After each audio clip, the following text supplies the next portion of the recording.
colleges, like already my dean madam has said, like early sick leave and electrophoresis can be done. That we can do through mass screening campaigns, because the main area which is focused in health budget, there are many issues on health, but the main area which is given is elimination of sickle cell disease by 2047. So that we can do by early sick leave and electrophoresis. And we from the ESIC can make a local PHC, where the PHC can act as a satellite center where tele-counseling can be remotely done by ESIC Medical College and Hospital. And when we talk about one of the principles of primary health care, that is intersectoral collaboration, wherein the role of other sectors, now we have listened from CCMP, and there are various organizations. So infrastructure, laboratory development, and whatever the reagents are needed for this mass screening of sickle cell can be utilized. And after this, the role of treatment, which can be done by medical colleges in 3 tribal belts like Mehboob-Nagar and Bhadrachalam. We have done need assessment and screening from ESIC. So this health literacy is a very important domain. We have to make community aware about their health issues, and wherein they can adopt a healthy lifestyle. And for all the health events, the foremost important thing is behavior, be it a communicable disease, be it a non-communicable disease. So behavior change modification plays a very important role. So at grassroots level or at the ground level in the community is very important to bring social and behavior change communication, where genetic counseling, genetic screening, all these things can be made. Technical support in health infrastructure and capacity building in forms of training the staff to create awareness in technical things. Then assistance in community-driven sanitation and safe drinking water system. This is also written in the health budget in the primitive tribal groups. So here again, the second principle of primary health care comes, that is community participation. Because we have to, if you have to empower the community, we have to involve almost more than 70-80% of their participation. And then at subsequent levels, it's very important we need to monitor and evaluate and see what were the strengths for this success and what were the weaknesses by which we could achieve our goals. And finally, we have to build a community-based health management information system. We have hospital-based health management system. But let the community, we can empower them and we can have a community-based health management system. So this, in short, I have highlighted from a public health perspective, because we are discussing on the health budget, but what actually we have to do at ground level in the community plays a very important role. Thank you, ma'am. Thank you for the opportunity.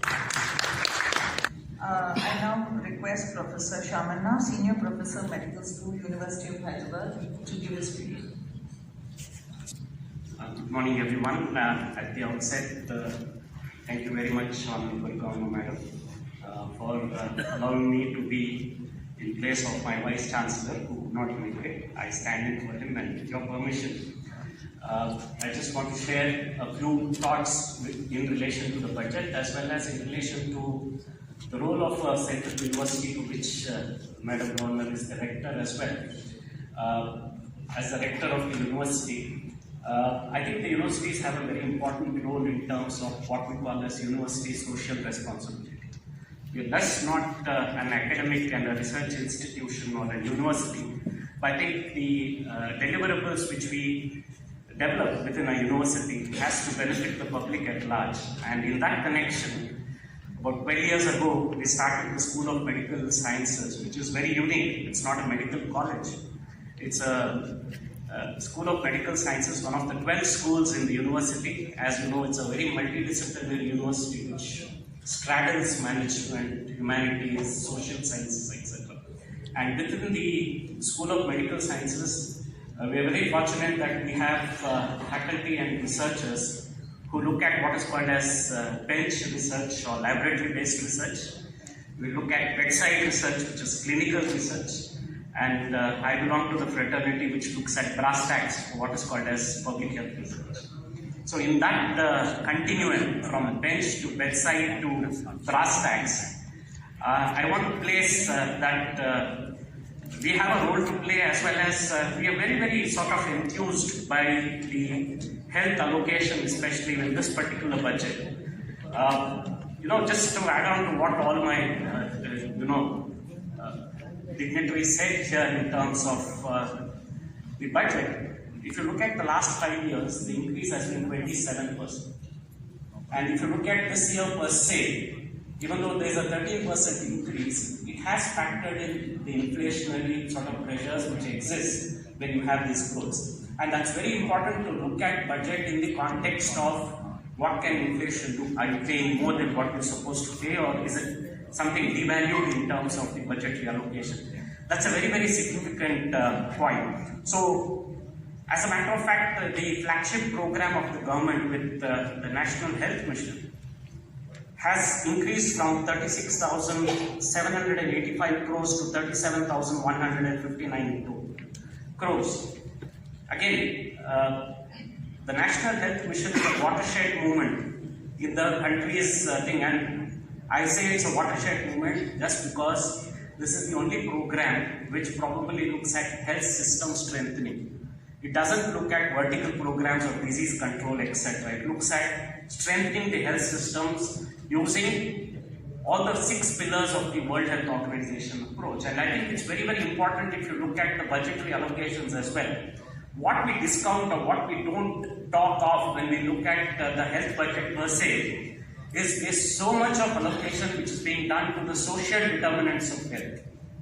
So if you look at water sanitation, if you look at universal primary education, if you look at things like livelihood generation, if you look at nutrition as you was mentioning, and related to what Madam you said, I think especially with respect to the agency areas, we've had what is called as a food security bill. Does that translate into a nutrition security?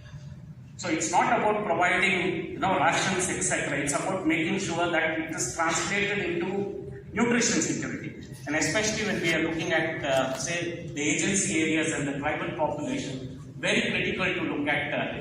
I was just making a rough calculation. The public health expenditure as a percentage of GDP is about 1.98%, which is a substantial increase since a few years ago, which was 1.3%. And we were not even able to spend the 1.3% as a matter of fact. Don't get me wrong, but that is what it was, and it is 1.98%. During the COVID time, it had crossed 2%, which also means that we have made substantial progress towards what is called as universal health coverage.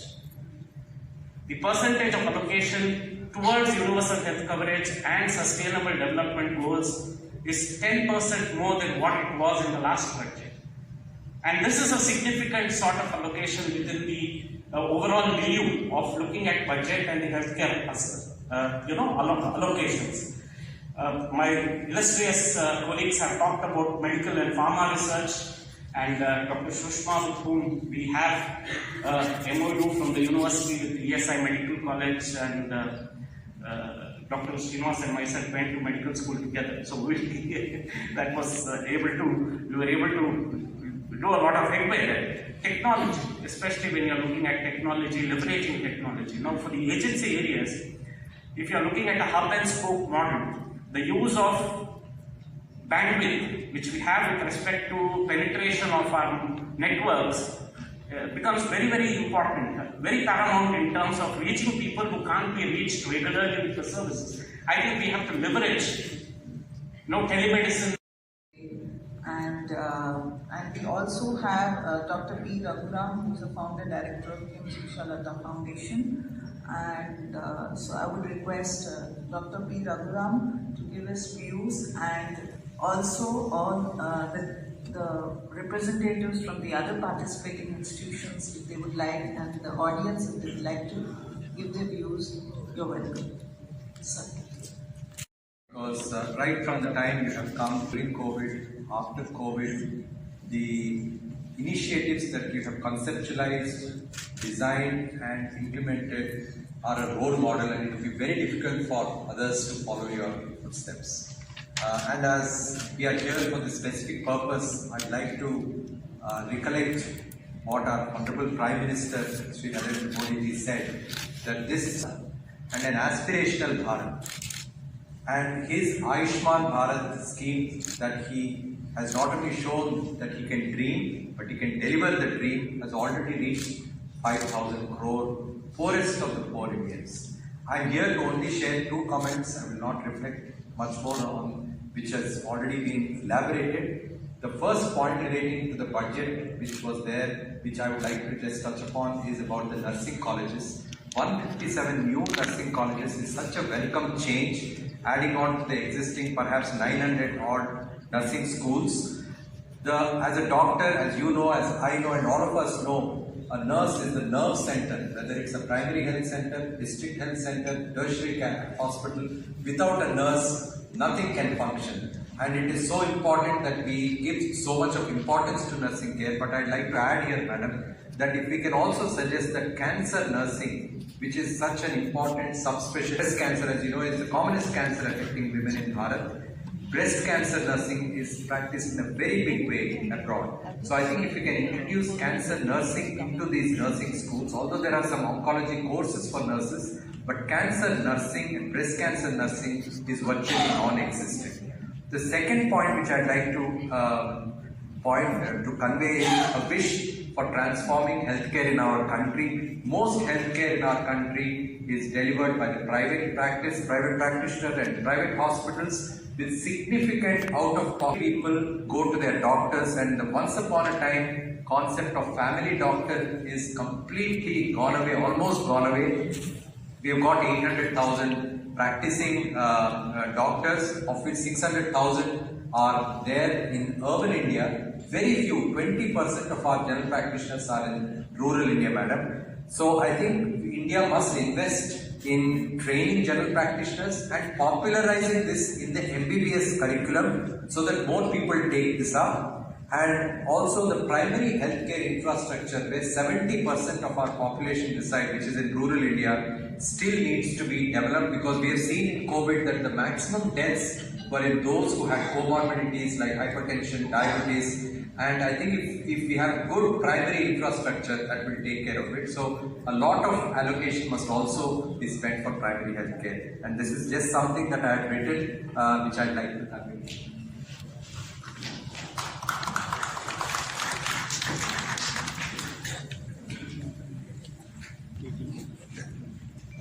For your remarks. If there are any suggestions or any inputs from the audience, we have about 5 minutes and we can take it. Governor of Telangana State and Lieutenant Governor Puducherry for inviting me to this platform. Thank you, ma'am, and this audience. I come from NIPER, National Institute of Pharmaceutical Education Research. That again, in this budget, we have two big responsibilities to play. One is to strengthen the R&D sector in pharma. The big responsibilities come for NIPERs. We have 7 NIPERs. And you know, as we have seen, we have learned a lot from COVID-19. Now we know health is wealth. And this is the time to sort of prepare. You know, we should not be first the pandemic comes and then we respond. So now we should be working on prediction, preparedness, response and treatment. So this is how we should be preparing our medical healthcare system, even the pharma sector, in this direction. To just address these two issues which have been highlighted by our Honorable Finance Minister and Prime Minister, and of course, I'm really happy that ma'am is taking such a good initiative and bringing all of us together. Ma'am, really great. So, you know, I just want to bubble speaking from NIPER perspective. Just to let you know that we have mainly the pharmaceutical sciences where we do new drug discovery, which we have all the department under one umbrella. And we have been given a mandate to sort of boost R&D in the sector. We are working in various areas. APIs, some of the APIs, we know after the pandemic how our dependency on China is reduced. I should say thank to the Governor Madam for calling the various organizations working in the health field in Hyderabad to calling under one platform, madam. I think no governor has called us till now for a discussion like this. And in future, I request to madam to have a discussion on the various public health issues faced with the people. Because a lot of people are having a lot of skills and knowledge over here. So that we will be able to improve the people's health. That is the number one thing. Number two, this is the best budget presented by the Honorable Finance Minister Nirmala Sitharaman ji under the guidance of Narendra Modi. Not that other budgets are not better, but this is the best budget, and the due allocation was given to the health sector. Due allocation was given to the health sector, especially focusing on the digital health, more nursing colleges, on tribal health, drug development, pharmaceutical research, skill development, employment generation, all these things, all the things were covered in the budget. So even though the budget is a slight increase is there, because in a country like India, you have to look after all the sectors. Likewise, the health sector was also a marginal increase is there. As my earlier speakers have brought all the budget issues to the forefront, I don't want to go into once again. But as Professor Shamana has told, the NHM, the National Health Machine, which looks after the comprehensive primary health care both in the rural and urban areas, and which is involved in the disease surveillance as well as the pandemic preparedness, should be given some more funds. You can recommend to the government. The second thing which we thought, for the health to be delivered, the system should be well prepared. And the central government has released a blue book in which a public health cadre and health management cadre both are mentioned. Public health cadre and health management cadre. But they don't find a place in the budget. I request the Honorable Governor to suggest to implement these two cadres, public health cadre and the health management cadre. The third thing is, now we are facing many non-communicable diseases and mental health problems, mental problems. Unless you double the number of ASHAs or ANMs, it will be difficult to carry out the various agendas of the government. So this is the third suggestion I agree with, and I welcome an increase of 20% of the budget in the Ayush department, because our traditional system of medicine, India, Ayurveda, Unani, Siddha, all of them should be improved a lot. I once again congratulate the Health Minister and the Prime Minister for giving such a list, and a few suggestions given by me, you can recommend to the government. Thank you very much. Thank you all. Today, really very opportunity to me as a Ayush representative. All dignitaries and all people of the India knows what is the Ayush.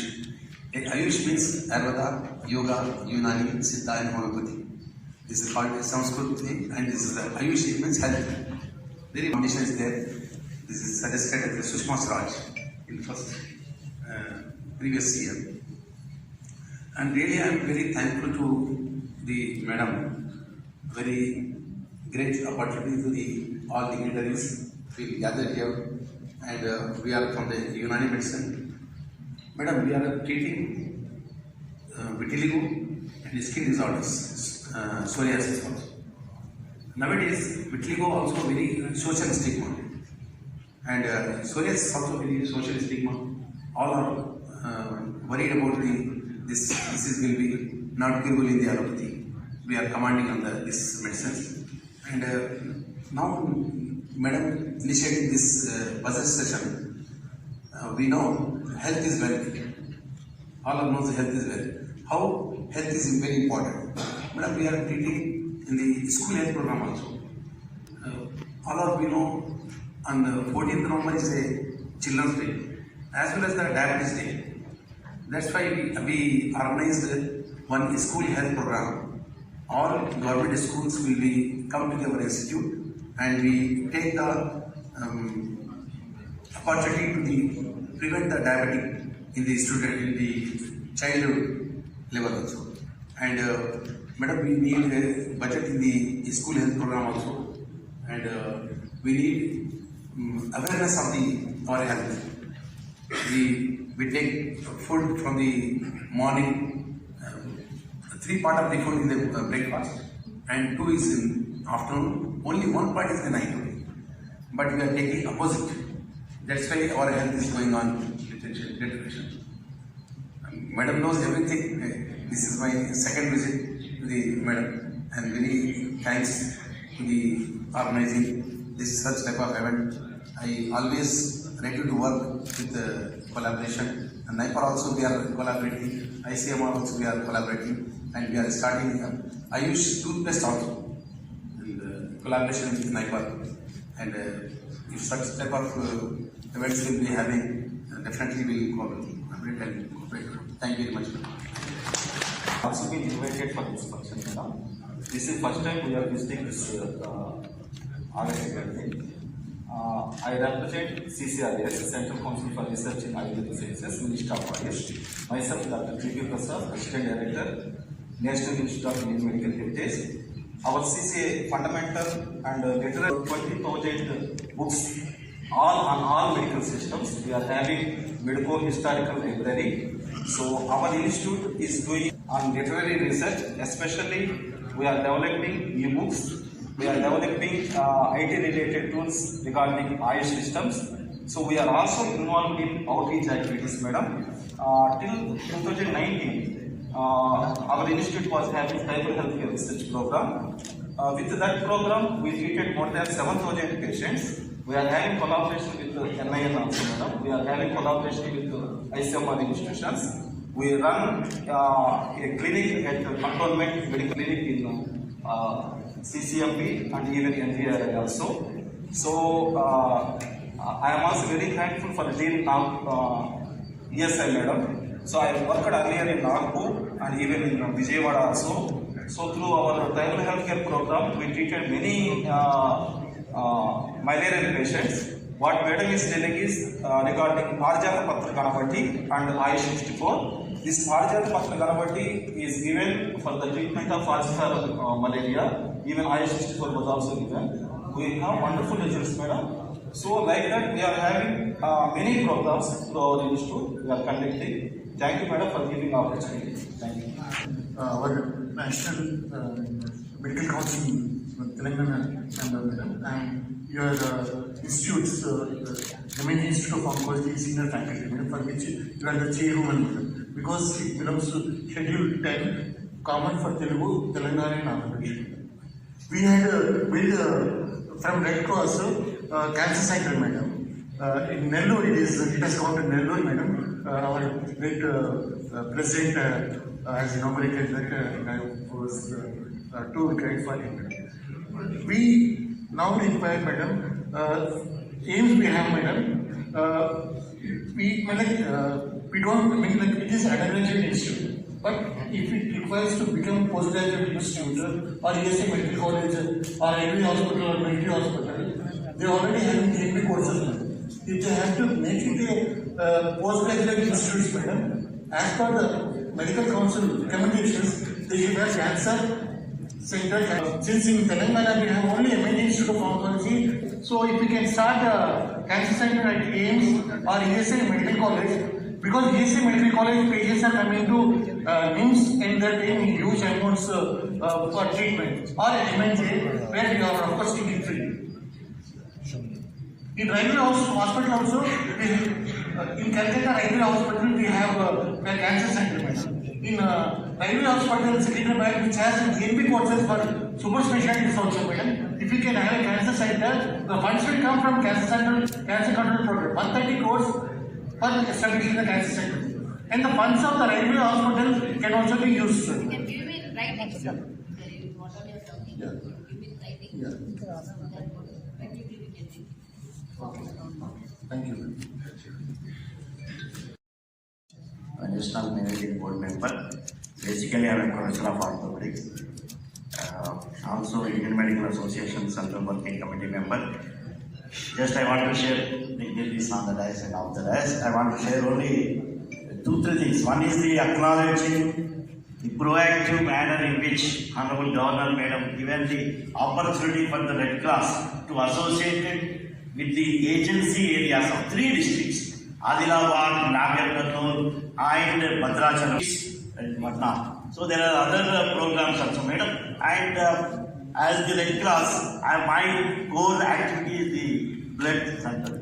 So when I have gone into the budget, what are the provisions in the blood sector, core sector I have gone? There is about 3,097 crores have been allotted to the, either it is NACO or in the blood transfusion services or national blood transfusion. That is the allotment, Madam. And the second aspect is the disaster management, Madam. How do we get ready in the emergency preparedness from the health aspect? The other aspect comes to the home department, that's different. But from the health aspect, 128 crores have been allotted for the health preparedness to combat the, whenever there is a disaster. These are the 2 things, Madam. The other only one which I wanted to talk, but all the members shared that for the agency people, the provision for the Pradhan Mantri, the particularly vulnerable tribal groups vision for the next 3 years, 15,000 crores allotment is a mammoth allotment which will change the definitely agency area people, Madam, whether it is in the education sector or the health sector, nutrition sector, dwelling areas, whatnot, anything. Overall, it's a holistic approach. Especially 38,800 teachers will be recruited amongst the 740 Ekalavya schools which will cater to the serve the 3.5 lakhs of tribal children. This is a huge allotment in this budget, Madam. Thank you very much for giving me this opportunity to share some of the views. Particularly, she selects the people who are most in need. She selected Bhadrachalam, one of the district, but underdeveloped and primitive tribals, contradictories. Very interior village without even electrical facility, road facility. Today, nutrition problem, underdevelopment and sick and anemia. Next is sickle cell and thalassemia. She provided 1 crore rupees out of her funds. See, thalassemia sickle cell anemia what? Number 2, my only suggestion, because the improvement of tribals and improvement of Bhadrachalam caters to 4 states, mostly tribals. Telangana, Andhra Pradesh, then Odisha, Chhattisgarh. It is having 250 bed hospital, area hospital. I only want you to upgrade it as a super special medical institution, and you are very dynamic and very human. I hope it will become a super specialty institution, either by central funds or state funds, and attach it to a medical college, which is 25 kilometers away. Thereby, medical training program can get improved. All the recent medical needs, cardiology, nephrology, urology, anything can be provided to doorstep to the poorest of the poor, tribal people in 4 states. I am submitting this for the Honorable Madam for improvement of tribal agency health system. Thank you very much. Great that the budget has been allocated for the health is good enough, and now definitely it helps for the TB patients. Thank you. Because some of you were unable to present totally because of constraint of time. I appeal you all, give the RT as an article. What all you have presented, also, so that we can come out with a book. So that, Honorable Prime Minister, so that your suggestions also, some of the suggestions are good suggestions, so that it can be included in the next budget or in the future plan of our country. And really it is very rare to get such dignitaries at the same time. And as it is said, it is an opportunity for yourself to introduce yourself, because you are serving with all your expectancy, but each other. And another thing, when we meet each other, our collaboration with each other definitely will help the people. Particularly my request, another request, as early as possible, you can give us the articles in full form, what all you have presented, with a small biodata of yourself, so that within 1 week, because always we have to fix that time, otherwise it will, within 1 week, if you could give it, we can come out with a book. It's record to be preserved and it can be presented so that what all we talk, it should not go into the air, so that it should have a concrete effect also. So it's really a very productive time which we spent today, and your views are highly respected, and the way you take forward your subjects and your efforts